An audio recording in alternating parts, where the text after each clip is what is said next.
Sa ika-9 na Media Nation Summit sa Tagaytay, kung saan nagsama-sama ang ilang media organizations, binigyang diin ni Pangulong Noynoy Aquino ang pagbibigay ng sapat na sweldo sa mga mamamahayag para makaiwas daw sa korupsyon. Inalala naman ng mga mamamahayag ang mga nasawi sa Maguindanao Massacre. May report si Julius Segovia.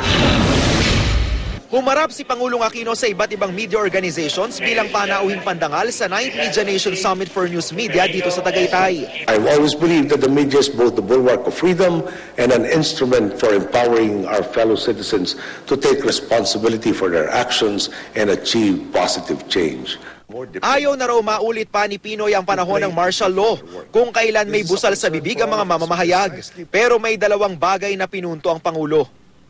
Like any profession imbued with public interest, at the heart of skepticism or even hostility lies the question of conflicts of interest. And with regards to this, there are many questions left unanswered.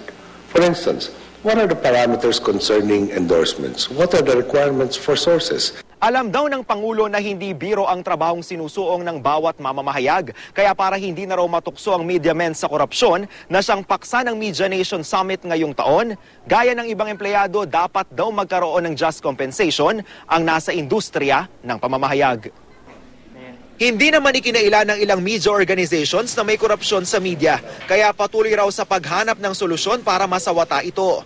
Isa sa mga nagsalita si Jessica Soho, ang Vice President for News Programs ng GMA.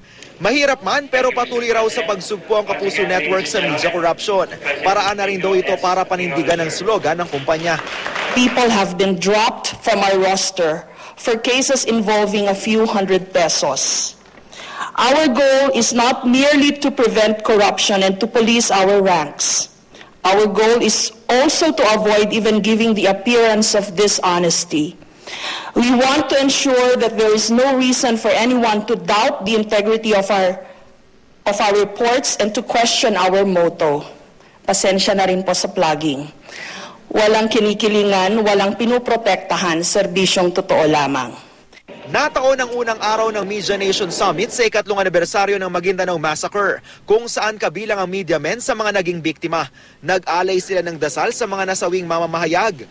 Ang Administrasyong Aquino naman, nanindigang gagawin ng lahat para mabigyang hustisya ang mga biktima at maparusahan ang nasa likod ng anumang uri ng karahasan sa media.